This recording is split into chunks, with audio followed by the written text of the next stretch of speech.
এই পাহাড়ের একদম কাছাকাছি চলে এসেছি আর এই রাস্তাটা জাস্ট দুর্ধর্ষ লাগছে। মানে কি ভাষা প্রয়োগ করলে এই পাহাড়ের সৌন্দর্যটা ডিসক্রাইব করা যাবে সত্যি আমি বুঝতে পারছি না।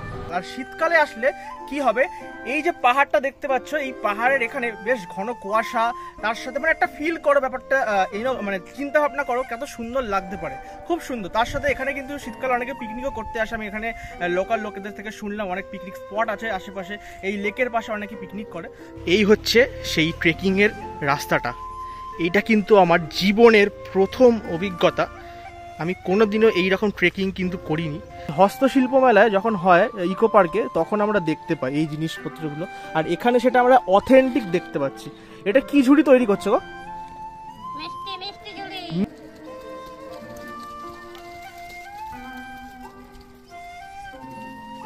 এইখান থেকে মন্দিরের টপ ভিউটা দেখো, বেশ একদম অন্য রকম লাগছে সত্যি। পুরুলিয়ার এই বারান্তীর এই যে বিভিন্ন যে সাইট সিনগুলো না দেখলে কিন্তু সত্যি মিস করতে হবে। লাইটিংটা দেখতে ব্যাপক লাগছে, খুব সুন্দর লাগছে। এইখানে যারা এই টেন্টে থাকবে না তাদের স্পেশালি এই জায়গাটা খুব বেশি ভালো ফিল করতে পারবে তারা। একদম এই যে আমাদের হান্ডি চিকেন, ওয়াও, জাস্ট দেখেই মনে হচ্ছে মানে কখন খাবো, দারুণ।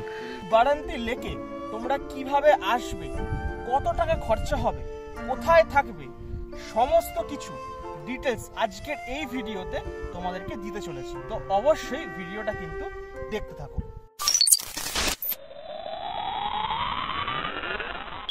গুড মর্নিং এভরিওয়ান, সকালে আশা করি ভালো আছো, সুস্থ আছো। তো আজকের পুরুলিয়া বরন্তী আমরা যাচ্ছি। আমরা এই কারণে বললাম কারণ আমার সাথে আরো দুজন আছে, পরে সেটা পরিচয় করাবো তোমাদের। আর আমরা যাত্রা শুরু করছি হাওড়া স্টেশন থেকে। আর পুরুলিয়া বরন্তী যাওয়ার জন্য কিন্তু হাওড়া থেকে আমরা ব্ল্যাক ডায়মন্ড ট্রেনটা কিন্তু ধরবো। 6টা 15 ট্রেনটা কিন্তু ছাড়ে। তো অলরেডি আমি হাওড়া স্টেশনে তো অনেকক্ষণ চলে এসেছি, মানে আমি কাক ভরে 4:30-র সময় চলে এসেছি। মানে একটা কোথাও যাওয়ার জন্য না একটা এক্সাইটমেন্ট হয়। তো রাত্রিবেলা সেই জন্য ঘুম টুম কিছুই হয়নি। এরকম এক্সাইটমেন্ট কাদের কাদের হয় অবশ্যই কিন্তু কমেন্ট বক্সে জানিও। আর সকালবেলায় হাওড়া স্টেশনে আজকে কিন্তু বেশ ভালো আমি চারিদিকে ভিড় লক্ষ্য করছি। ফাইনালি আমাদের ট্রেন কিন্তু দিয়ে দিয়েছে ব্ল্যাক ডায়মন্ড এক্সপ্রেস 8 নম্বর প্ল্যাটফর্মে। আর এখন ঘড়িতে বাজে 6টা 4। এই হচ্ছে কিন্তু ট্রেন, তোমরা দেখতেই পাচ্ছ ব্ল্যাক ডায়মন্ড অর্থাৎ কালো হিরে আমরা বলতেই পারি মজা করে। তো এই ট্রেনটা করেই আমরা কিন্তু চলে যাব প্রথমে কিন্তু আসানসোল স্টেশনে। আমরা যে পুরুলিয়া বরন্তী যাচ্ছি সেই ট্রেন, এই ট্রেনটা কিন্তু ডিরেক্টলি যায় না, এটা কিন্তু আসানসোল অব্দি যাবে। আমরা আসানসোল থেকে কিন্তু আবার একটা লোকাল ট্রেন ধরতে হবে, সেটা যাবে হচ্ছে মুরারি স্টেশন। তো এখান থেকে আসানসোল, তারপর আসানসোল থেকে কিন্তু একদম আমরা লোকাল ট্রেন ধরে মুরারি স্টেশনে যাবো। তারপরে মুরারি স্টেশন থেকেই একদম আমরা বরন্তীর উদ্দেশ্যে রওনা দেবো। তো বেশ অনেকটি বড় জার্নি হতে চলেছে, সমস্ত কিছু তোমাদের সাথে শেয়ার করবো। আর একটা কথা বলেছি, এই ব্ল্যাক ডায়মন্ড এক্সপ্রেসের কিন্তু জেনারেল টিকিটের ভাড়া কিন্তু 100 টাকা। আর যদি তোমরা টিকিট বুকিং করে যাও 2 এর টিকিট, সেটা কিন্তু 120 টাকা এরকম পড়ছে। তো আমি সাজেস্ট করবো সকালবেলায় একটুখানি ধীরে সুস্থে আরামে যেতে হলে 120 টাকা দিয়ে বুক করে নেওয়াটাই বেটার হবে। অলরেডি আমাদের যে সিটটা পড়েছে সেটা হচ্ছে D3, এই যে দেখতে পাচ্ছ D3 বগি। আর এই D3 বগিতে আমাদের এই দিকে আমাদের সিটটা আছে, তোমাদের একটু সিটটা দেখিয়ে দিই। এই হচ্ছে আমাদের সিট, দেখতেই পাচ্ছ 21, 22, 23। আমি একটু আগে বলছিলাম আমরা 3 জন যাচ্ছি। তো এই হচ্ছে আমাদের সিট। আর আমাদের সাথে আছে, যেটা একটু আগে বলছিলাম পরিচয় করাবো, নীল, নতুন করে বলার নেই, রমেন দাও আছে। আমাদের পুজোর মোটামুটি পরিবারে আমরা একসাথেই আমরা যাচ্ছি। কিছু বলবি সকাল সকাল? বলবো পুজো ছেড়ে নতুন ফিল্ডে আপনারা দেখুন, আশা করি। আচ্ছা রমেন দা, কিছু? একটাই কথা, যে পুজোর সাথে ঘোরাঘুরিটা আমাদের থাকবে, কারণ পুজো তো থাকবে, কিন্তু ঘোরাঘুরিটা হচ্ছে মূল উদ্দেশ্য। যখন কিছু ঘুরিয়ে পড়ো ব্যাস খালি ঘুরতে বেরিয়ে একদম। তো এরকম মজা কিন্তু আজকে এই ভিডিওতে প্রচুর হবে, তো দেখতে থাকো। তো আমরা কিন্তু হাওড়া থেকে এখন রওনা দিলাম আসানসোলের উদ্দেশ্যে। আমাদের ট্রেন কিন্তু প্রপার টাইম অর্থাৎ 6টা 15তেই ছেড়ে দিয়েছে। আর এখানে কিন্তু বিকানের এক্সপ্রেসও যাচ্ছে আমাদের সাথে সাথেই। তো একদম প্রপার টাইমেই ছেড়েছে, দেখা যাক কখন ঢোকায় আসানসোল স্টেশনে। সব কিছুই তোমাদের সাথে শেয়ার করবো এই ভিডিওতেই। আর যেতে যেতে সুন্দর প্রাকৃতিক দৃশ্য, মনোরম পরিবেশ দেখাতে দেখাতে চলে যাব আসানসোলে।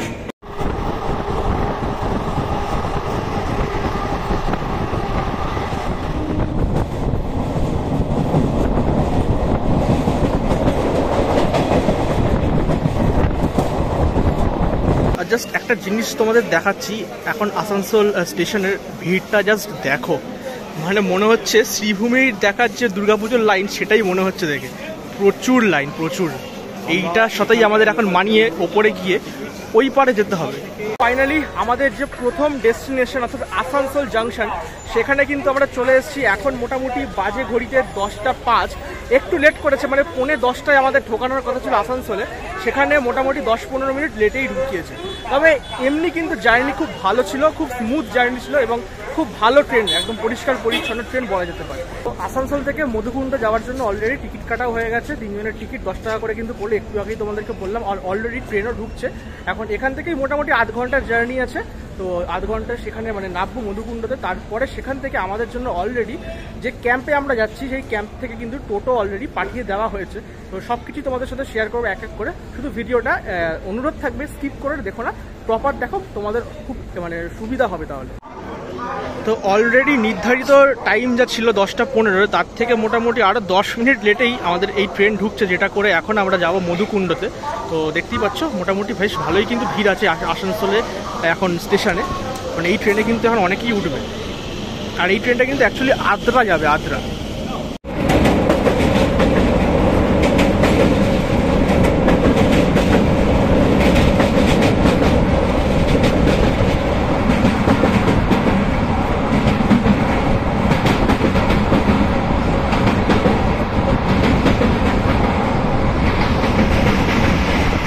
আসানসোল থেকে আমরা কিন্তু জার্নি করলাম ট্রেনে, মোটামুটি আধ ঘন্টার মতো সময় লাগার কথা ছিল, কিন্তু যে ট্রেনটাতে করে আমরা নেমেছিলাম, ট্রেনটা কিন্তু অনেকটা লেট করেছে। মানে 10:15 প্রথমত আসার কথা ছিল, ছাড়ার কথা ছিল, সেটা ছেড়েছে অনেক লেটে, তারপরে আস্তে আস্তে এসছে। এই ট্রেনটা কিন্তু প্রচণ্ড প্রবলেমেটিক ছিল এবং এর আগের যে ট্রেনের অভিজ্ঞতা সেটা কিন্তু খুব ভালো ছিল, কিন্তু এটা একটু ব্যাড অভিজ্ঞতা হয়েছে। যাই হোক, অনেকটা দেরি করেই এখানে পৌঁছালাম। অলরেডি দেখতে পাচ্ছ মধুকুণ্ডা স্টেশনে পৌঁছে গেছি। এবার মধুকুণ্ডা স্টেশন থেকে বেরিয়ে অলরেডি আমাদের টোটো ওলা চলে এসছে, টোটো দাদা। তো তার সাথে আমরা মিট করব, তারপরে বাকি জার্নিটা তোমাদের সাথে শেয়ার করবো। মানে টোটোতে উঠে গেছি অলরেডি এবং টোটো এখন নিজেদের গন্তব্যের উদ্দেশ্যে, মানে যেখানে আমরা যাব, যে ক্যাম্পে উঠবো তার উদ্দেশ্যে রওনা দিয়ে দিয়েছে। তো এই দাদাকে কিন্তু এই ক্যাম্প থেকে পাঠানো হয়েছে। তো দাদা, ক্যাম্প থেকে তোমাদেরকেই পাঠানো হয় তাই তো? আচ্ছা, যদি নর্মাল কোনো লোক ঘুরতে আসে তখন যদি ক্যাম্প থেকে বুকিং করে তোমাদেরকে তাহলে কত টাকা পেমেন্ট করতে হবে? আমাদেরকে সাইট সিনগুলোর জন্য সরাসরি পার্টিও বুকিং করে। আচ্ছা, আবার ক্যাম্প থেকেও করে। ক্যাম্প থেকে করলে যে টাকা নেই, পার্টি বুকিং সেটা কত অ্যামাউন্ট দাও? আপনার পুরো সাইট সিনটা 600 টাকা খরচা পড়ে, পুরো সাইট সিনটা সাইটে 600 টাকা খরচা হবে। আচ্ছা, যদি শুধুমাত্র এই টোটোতে যাওয়ার ব্যাপারটা তাই যাওয়ার ব্যাপারটা আমাদের যদি রিসোর্ট থেকে গাড়ি পাঠায় তাহলে 200 টাকা নিই। আচ্ছা, আর যদি কেউ এসে আবার ওইখান থেকে টোটো ধরে তার সঙ্গে কিছুটা বার্গেনিং করতে হয়। আচ্ছা, তো বুঝতেই পেরেছো মোটামুটি কিন্তু ওই ক্যাম্পে এখান থেকে ক্যাম্প অবধি যাওয়ার জন্য 200 টাকা কিন্তু পড়ছে। আর এমনি যদি এখান থেকে নর্মাল টোটো নিয়ে তোমরা যাও তাহলে একটু হয়তো 19-20 দাম বলবে, 300-350 এরকম বলতে পারে, একটু বার্গেনিং করে তোমরা নিয়ে নিতে পারো। টোটোয় উঠে আমরা গ্রামের এই শান্ত নিরিবিলি পরিবেশ উপভোগ করতে করতে এগিয়ে যাচ্ছিলাম আমাদের নিজেদের গন্তব্যের উদ্দেশ্যে। এবং দুপাশে ছিল সুন্দর সবুজায়ন, তার সাথে দূরে উঁকি মারছিল পাহাড়ের টিলা, আর তার সাথেই ছিল পলাশ ফুলের জঙ্গল। সব মিলিয়ে খুব দারুণ একটা এক্সপিরিয়েন্স করতে করতে এগিয়ে যাচ্ছিলাম আমরা। ফাইনালি কলকাতা হাওড়া থেকে আমরা আমাদের যে ডেস্টিনেশন পুরুলিয়ার বারান্তি, সেখানে কিন্তু অলরেডি পৌঁছে গেছি। আর আমার পেছনেই দেখতে পাচ্ছ যে ক্যাম্পে আজকে আমরা মানে এখন আমরা 2 দিন স্টে করব, সেখানে একদম পৌঁছে গেছি। জাস্ট টোটো থেকে নামলাম, আর নামার সাথে সাথেই রোদ তো আছেই, কিন্তু তার সাথে 2-1 ফোঁটা বৃষ্টিও কিন্তু পড়ছে। আর আমরা যেখানে স্টে করতে চলেছি তার নাম কিন্তু এখানে দেখতেই পাচ্ছ লেখাই আছে, পলাশনীর নেচার স্টে। এবং এই নেচার স্টেটা কিন্তু একদম নতুন হয়েছে, তাই তোমাদের জন্য তুলে ধরছি এই ভিডিওতেই। এই হচ্ছে মোটামুটি রাস্তাটা, দেখো একটু অন্য রকমের। এটা কিন্তু রাবিশ নয়, এটা যে টিলাগুলো আছে, এই পাহাড়গুলো দেখতে পাচ্ছিলাম, সেখান থেকেই মোটামুটি রাবিশগুলো এখানে ফেলা আছে। আর বেশ একদম অফবিট লোকেশন, চারদিকে সবুজ আয়ন একদম, আর তার মাঝখানে এরকম সুন্দর কিন্তু একটা ক্যাম্প আমরা দেখতে পাচ্ছি। তো ক্যাম্পে ঢোকার সাথে সাথেই দেখতে পাচ্ছ এখানে কিন্তু ওয়েলকাম ড্রিঙ্কেরও আমাদের জন্য ব্যবস্থা করেছে। এটা কি আছে? শরবত। এটা কি সবার জন্যই থাকে? হ্যাঁ, সবার। আচ্ছা, তো দেখতেই পাচ্ছ এই শরবত আমরা পেয়ে গেছি গরমের মধ্যে, এটা কিন্তু খুব দরকার ছিল এই মুহূর্তে। এই গরমে না সত্যি শরবতটা খুব প্রয়োজন ছিল, মন জুড়িয়ে গেল খেয়ে। আর একদম ফুল এনার্জি নিয়ে তোমাদেরকে এইবার এই ক্যাম্পের যে টেন্ট আছে এবং যে রুমগুলো আছে তার কীরকম কি কস্ট আছে থাকা খাবার নিয়ে পার ডে, সেগুলো তোমাদের সাথে এইবারে শেয়ার করব। এই জায়গাটা দেখো, পুরো পুরুলিয়ার একদম ফিল, মানে গ্রাম্য যে ফিল সেটা কিন্তু পাবে। মানে খড়ের ওপরে গাদা দিয়ে এই ছাউনিটা করা হয়েছে, তার নিচে টেন্টগুলো এখানে সাজানো হয়েছে, তার সাথে টুনি লাইট দিয়ে পুরো কিন্তু জায়গাটা সাজানো। রাত্রিবেলা এই জায়গাটা দুর্ধর্ষ দেখতে লাগবে। রাত্রির ভিউটা তো অবশ্যই তোমাদের সাথে শেয়ার করব। আর টেন্টের খরচা, এই যে ডোম টেন্ট এগুলোকে বলা হয়, ডোম টেন্ট বলা হয়, এগুলো কিন্তু অনেকগুলো বাড়বে এখানে। আর এই ডোম টেন্টের খরচা হলো পার ডে তোমার থাকা খাওয়া নিয়ে 700 টাকা। তো অনেকটাই চিপ রেট বলতে পারো অন্যান্য জায়গার থেকে। আর ঠিক এর একদম অপোজিটেই এখানে কিন্তু 3টে রুম আছে, ফ্যামিলি রুম বলতে যেটা বোঝায় সেটাই। এবং রুমে তো ভেতরে ঢুকবোই, তোমাদেরকে দেখাচ্ছি, কিন্তু তার আগে রুমের বাইরে এই যে দেখো এখানে যে আঁকাগুলো আছে না, চিত্রগুলো, এগুলো কিন্তু একদম লোকাল লোককে দিয়ে করা হয়েছে। পুরুলিয়ার যে প্রপার যে এখানে যে চিত্র, সেগুলোই আমরা এখানে ফুটে উঠছে, খুব সুন্দর দেখতে লাগছে। তার সাথে এই সাইডে মানে ঘরের একটু পিছন দিকে এখানে দেখো এখানকার যে পুরুলিয়ার আদিবাসী যে নাচ গান, সেটা কিন্তু ধামসা বাদল নিয়ে, সেগুলো কিন্তু এখানে চিত্রতে দেখতে পাচ্ছি, খুব সুন্দর লাগছে দেখতে। চলো এবারে একটা আমাদের যে ঘরটা আমরা নিয়েছি সেই ঘরে ঢুকে তোমাদের সাথে শেয়ার করি। এবং খুব ইন্টারেস্টিং ব্যাপার যেটা, এখানে প্রত্যেকটা ঘরের আলাদা আলাদা নাম আছে, দেখো পলাশ, কুসুম এবং মহুয়া। তো বেশ ইন্টারেস্টিং এটা ব্যাপার। আমরা কিন্তু মিডিলের ঘরটা কিন্তু নিয়েছি, তোমাদের সাথে এবার সেইটা শেয়ার করি। এই হচ্ছে আমাদের রুম, একটু অন্ধকার, একটু অগোছালো আছে। রমেনদা ভেতরে কাজকর্ম করছে নিজের মতন করে। আগে এই হচ্ছে সুইচ, পাখার সুইচ, লাইটের প্রচুর সুইচ আছে। আগে একটু লাইট ফাইটগুলো জ্বালিয়ে নিই, তোমাদেরকে দেখাতে সুবিধা হবে। তাহলে একটু দাঁড়িয়ে যাও। তো এই হচ্ছে ওপরের অংশটা দেখতেই পাচ্ছ, ফল সিলিং করা, সুন্দর বেশ লাইট ফাইট জ্বলছে। দুটো কিন্তু ডাবল খাট আছে, ডাবল বেড আছে। তোমরা কিন্তু পার বেডে দুজন করে শুতে পারো, মানে 4 জন কিন্তু এই একটা রুমে স্টে করতে পারবে। এবং এটা কিন্তু প্রতিটা রুমেই কিন্তু এরকম ডাবল বেড আছে, দুটো করে বিছানা মানে বালিশ আছে দুটো দিকেই। একটু অগোছালো হয়ে আছে, কেননা বুঝতেই পারছি আমরা ছেলেরা আছি, একটু অগোছালো তো থাকবেই ডেফিনেটলি। আর ঠিক এই জায়গাটা দেখো, দরজা মানে জানলাটা সরালে এই পর্দাটা, এখান থেকে পুরো সবুজ আয়ন আমরা দেখতে পাচ্ছি, দারুণ। ওফ, দারুণ লাগছে। সেই দূরে কিন্তু ওইখানে ছোট্ট একটা পাহাড়ের ডিপিও দেখতে পাচ্ছি, খুব সুন্দর একটা ওয়েদার। যেটা সব থেকে ইন্টারেস্টিং ব্যাপার, পুরুলিয়ায় এসে তোমরা যদি এই মুখোশ না দেখো বা মুখোশ যদি না কেনো, তাহলে কিন্তু সত্যি বলছি মানে বৃথা হবে ট্যুরটা। এই হচ্ছে ছৌ নাচের নৃত্য, মুখোশ, এবং এইটা কিন্তু প্রত্যেকটা ঘরেই এইখানে আমি দেখতে পাচ্ছি। খুব ইন্টারেস্টিং। আর এবং দেখতে কিন্তু খুব সুন্দর, অথেন্টিক জিনিস তোমরা কিন্তু পাবে। এই রুমের সাথে কিন্তু অ্যাটাচ তোমরা বাথরুম পেয়ে যাচ্ছ, প্রত্যেকটা রুমে অ্যাটাচ বাথরুম থাকছে। বাথরুমটা তোমাদের এক ঝলক দেখিয়ে দিই, বেশ স্পেসিয়াস, মানে বেশ বড় জায়গা আছে, ওয়েস্টার্ন আছে এখানে, ওয়েস্টার্ন কোমর, এবং মোটামুটি যা যা থাকে বাথরুমে সব কিছুই আছে। তবে একটা আমার কমতি লাগছে, যেটা শাওয়ার নেই। শাওয়ারটা হয়তো কিছুদিনের মধ্যেই হয়তো লাগিয়ে দেবে, এটা আমি নিশ্চয়ই এটা বলবো এখানকার কর্তৃপক্ষকে। তবে এখানে আয়না ফায়না, বেসিন টেসিন যাবতীয় যা থাকার সব কিছু আছে, এবং পরিষ্কার পরিচ্ছন্ন সব থেকে এটা ইম্পর্টেন্ট। এবং এরকম বাথরুম প্রত্যেকটা ঘরেই তোমরা কিন্তু পাবে। এখানে মানে এই রুমের কস্ট কিন্তু 900 টাকা করে পার ডে, মানে পার নাইট থাকা খাওয়া নিয়ে। তো অনেকটাই চিপ রেট, মানে আমি এত চিপ রেটে কিন্তু এরকম একটা সুন্দর অফবিট লোকেশনে, সত্যি বলছি এর আগে তো আমি কখনো হদিশ পাইনি। তো তোমরা কিন্তু ডেফিনেটলি চলে আসতে পারো। হোম টেন্টে যদি তোমরা থাকো, তাহলে কিন্তু তার জন্য ওইখানে যে বাথরুমটা তোমরা দেখতে পাচ্ছ, কমন বাথরুম, সেটা কিন্তু তোমরা পেয়ে যাচ্ছ। ওই কমন বাথরুম দেখছো, ওপরে জলের ট্যাঙ্কি, ঠিক তার নিচেই হচ্ছে বাথরুম। আর এদিকে হচ্ছে এই ক্যাম্পের যে রান্নাঘর, এখানে রান্নাবান্না হয়। আর পুরো জায়গাটা সবুজ আয়নে ঘেরা, পুরো জায়গাটার। এবং সব থেকে ইন্টারেস্টিং ব্যাপার, এখানকার লোকরা বলছিল এই দিকে কিন্তু হরিণ চলে আসে। হ্যাঁ, মানে কপাল যদি ভালো থাকে, এই কাছাকাছি হরিণ চলে আসে, আমরা হরিণও দেখতে পেতে পারি। দেখা যাক আমাদের ভাগ্যে সেটা আছে কিনা। একটু স্নান টান করতে হলো, কেননা পুরো ঘেমে নিয়ে স্নান করে গেছিলাম, মানে এতটা এখানকার মানে পরিবেশটা ছিল গরম। যাই হোক, এসে আমরা সবাই আপাতত খেতে বসে গেছি, কেননা পেটে না সুচো ডল মারছে, ঠিক আছে। এখানে নীল, রমেনদা, আমরা সবাই কিন্তু খেতে বসে গেছি। তো তোমাদেরকে কি কি দিয়েছে সেটা একবার দেখি। এই হচ্ছে ভাত, তার সাথে দেখতে পাচ্ছ আলু পোস্ত আছে, এখানে একটি ভাজা আছে, এখানে যেটা দেখতে পাচ্ছি আলুর সাথে তোমার হচ্ছে এটা কি যেন বলে রমেনদা, বলো, উচ্ছে, আলু উচ্ছে ভাজা। এদিকে আছে মাছ, চাটনি, পাঁপড়। আর ডালটাও এখানে থাকে, বিশেষ কারণে আজকে ডালটা আমরা পাচ্ছি না। এছাড়া স্যালাডও কিন্তু এখানে আছে, সাথে লঙ্কা টঙ্কা যা যা থাকে সব কিছুই কিন্তু আছে। অলরেডি ওদিকে খাওয়া শুরু হয়ে গেছে। বলো, আমাকে যেহেতু মঙ্গলবার, হ্যাঁ আমি নিরামিষ নিয়েছি, আমি মাছটা নিইনি। মাছের বদলে কিন্তু আমার কাছে পনির আসছে একটু পরে। আচ্ছা, মানে কেউ যদি নিরামিষ খেতে চায়, হ্যাঁ, তাহলে কিন্তু ওরা আগে থেকে বলে দিলে এরা সেই ব্যবস্থাটা করে রাখবে। একদম। আর নীল, কেমন খাবার? কেমন? দারুণ, একদম বাড়ির মতো খাবার রান্না, মানে বাড়িতে যেরকম রান্না হয় সেরকমই রান্না এটা, একদম দারুণ। চলো আর বেশি দেরি করে লাভ নেই, এবার খাওয়াটা শুরু করতে হবে। শরীর ছিল ভীষণ ক্লান্ত, কারণ অনেকটা পথ অতিক্রম করে আমরা পুরুলিয়া বারান্তি পৌঁছেছিলাম, তাই খাওয়া দাওয়ার পরে একটু ঘুম দরকার ছিল। ক্যাম্প থেকে বিকেলবেলা একটু বেরোলাম, দারুণ একটা পরিবেশ কিন্তু উপভোগ করছি। এখানে একটা জিনিস আমি লক্ষ্য করলাম, দুপুরবেলা একরকম পরিবেশ, মানে সকাল দুপুরের দিকে একরকম পরিবেশ থাকে, আর বিকেলের দিকের পরিবেশটা কিন্তু একেবারেই আলাদা। আর এত ফুরফুরে হাওয়া দিচ্ছে না, ক্যাম্পে আর ফিরতে ইচ্ছা করছে না। মনে হচ্ছে এই যে সবুজ গালিচা দেখতে পাচ্ছি, এখানেই যেন শুয়ে পড়ি বা বসে আড্ডা মারি সবাই মিলে। এবং দারুণ একটা জায়গা পেছনে দেখতে পাচ্ছি, সবুজায়ন পাহাড় আছে। এবং আর একটা যেটা জিনিস এখানে তোমাদের ইন্টারেস্টিং দেখা, একদম নেচারাল ক্যাম্প, মানে ক্যাম্পের আমাদের উল্টো দিকে এটা, এখানে একটা দারুণ জলাশয় আছে, সেটা তোমাদেরকে এখন দেখাতে যাবো। চলো চলো চলো।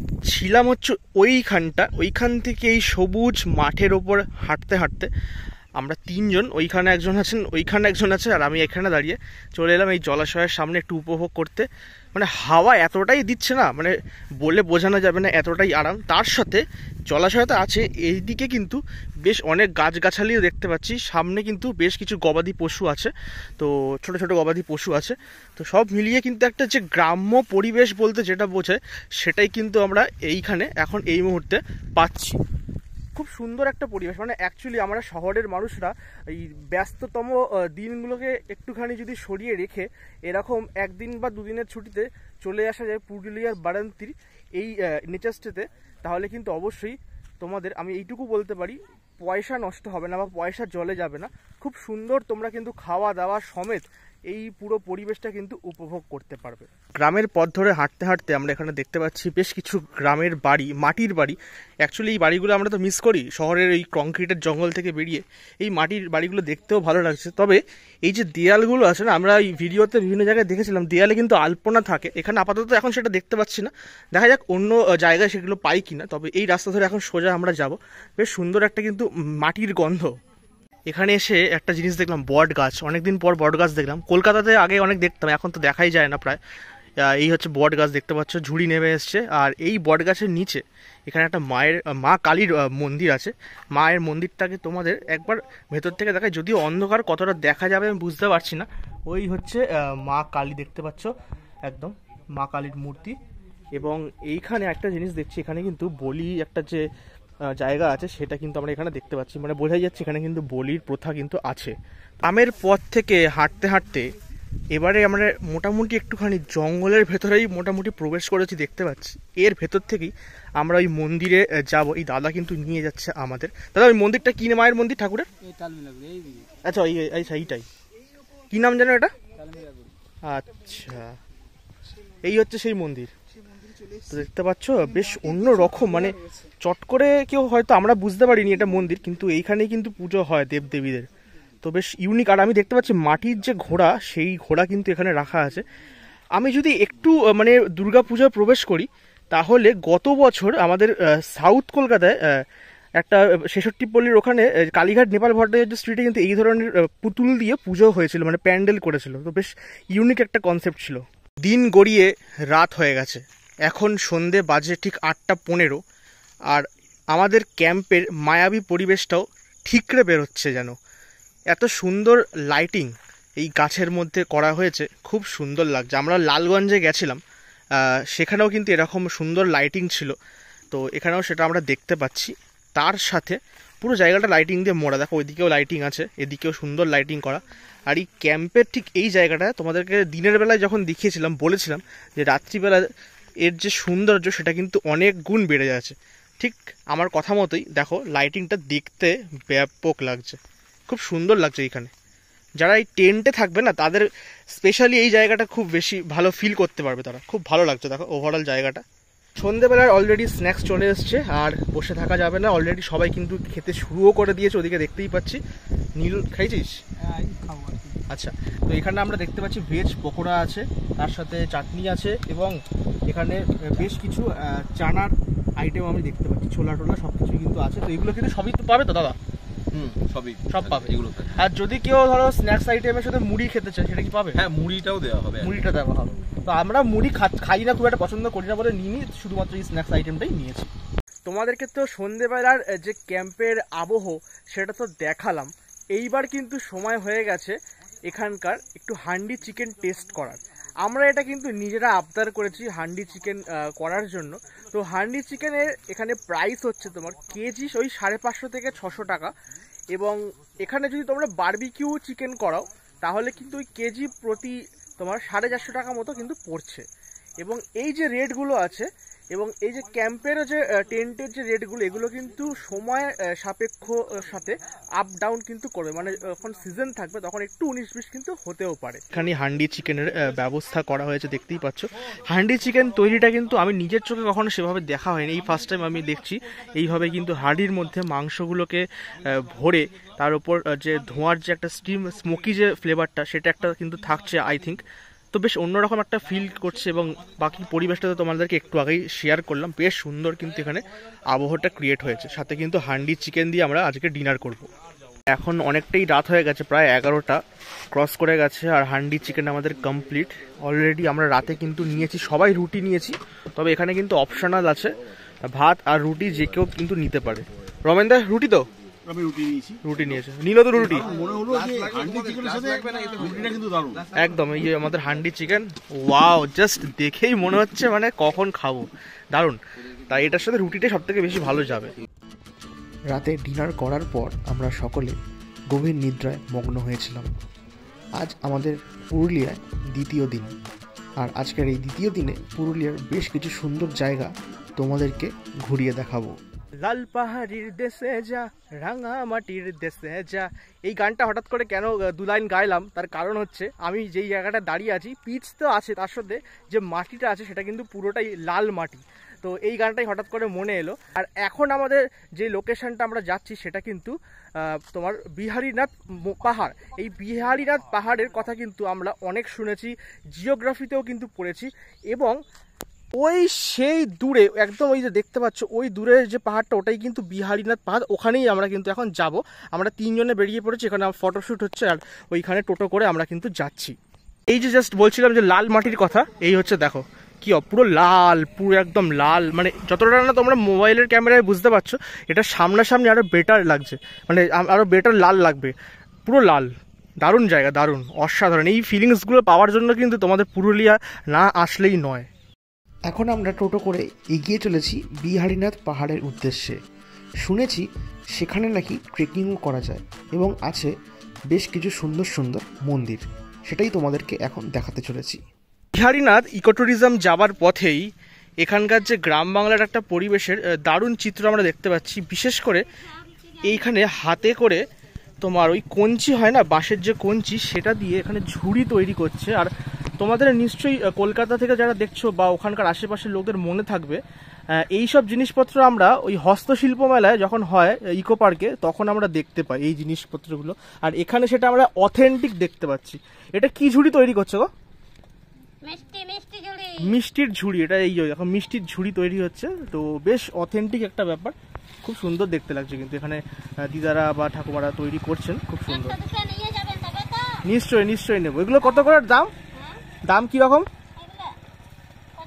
25 টাকা করে পিস, তাই তো? এরকম 25 টাকা করে পিস। তোমরাও আসলে কিন্তু অবশ্যই নিতে পারো, খুব কাজের জিনিস এগুলো। ক্যাম্প থেকে প্রায় টোটোতে 45 মিনিট সময় লাগলেও বিহারীনাথ ধামে আসার জন্য। আর এই বিহারীনাথ ধাম কিন্তু বাবা ভোলানাথের একটি মন্দির। একদম সামনেটাই চলে এসেছি এই মন্দিরে। এই হচ্ছে মহাতীর্থ বিহারীনাথ ধাম, আর এর ঠিক পিছনেই বিহারীনাথ পর্বতটাও দেখা যাচ্ছে ওই ওপরে। আমরা যাব একটু পরেই, তোমাদের সাথে সব কিছু শেয়ার করছি। তবে মন্দিরে ঢোকার আগে তোমাদেরকে এখানে কিছু নিয়মাবলী বা শর্তাবলী আছে, সেগুলো এখানে তোমরা লেখা আছে, একটুখানি পজ করে পড়ে নিতে পারো। এইখানে জুতো আমরা খুলে ফেলেছি, তো এখন এখান থেকে কিন্তু এন্ট্রি করতে হবে।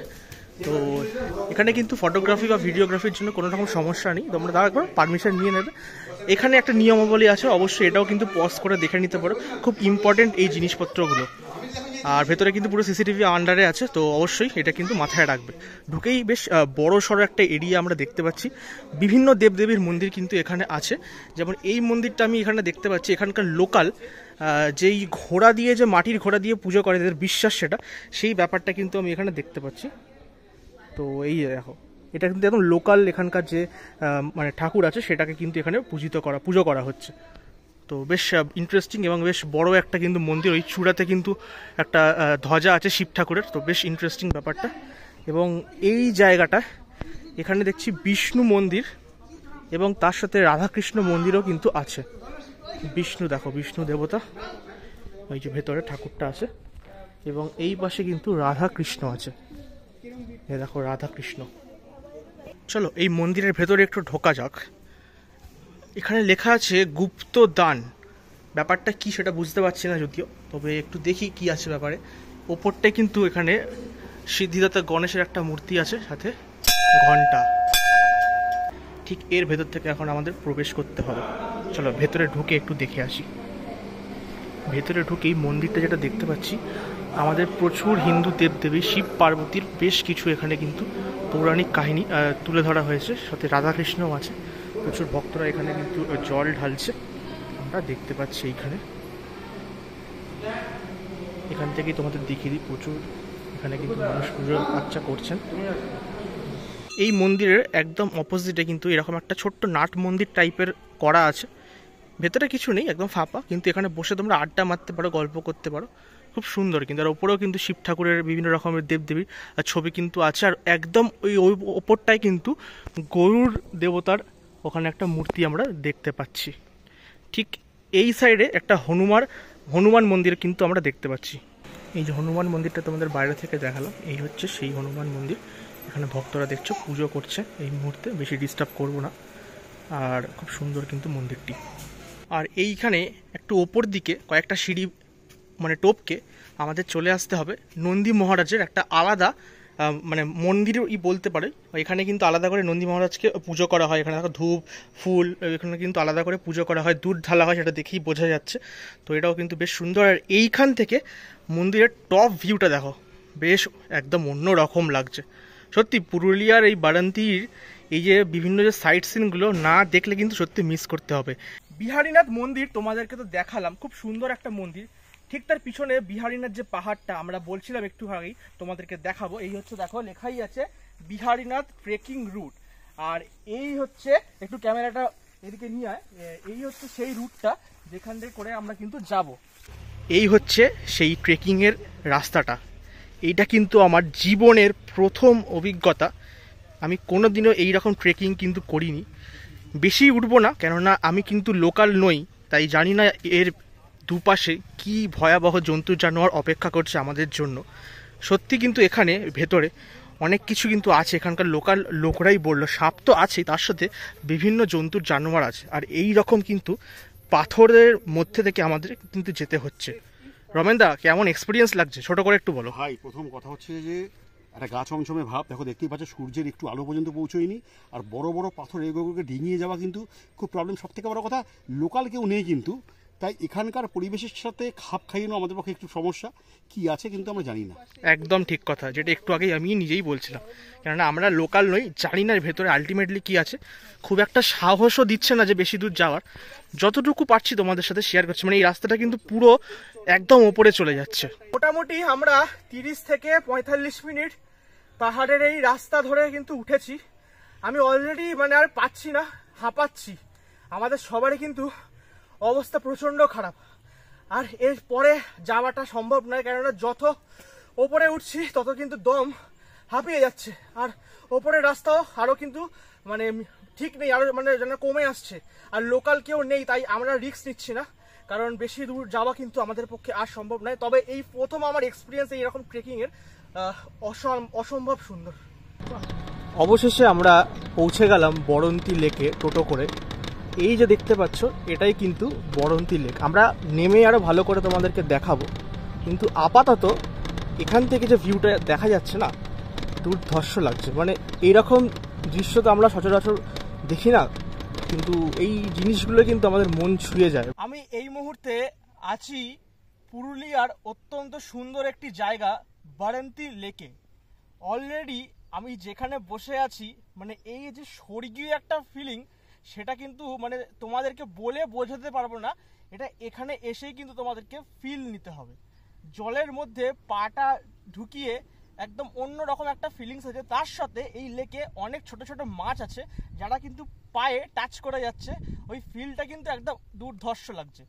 এই পাহাড়টা দেখে আমার হঠাৎ করে মাথায় এলো ওই আমাদের হনুমানজি গোবর্ধন পর্বত তুলেছিল, বিশাল আকার গোবর্ধন পর্বত হাতে তুলে নিয়ে গিয়েছিল।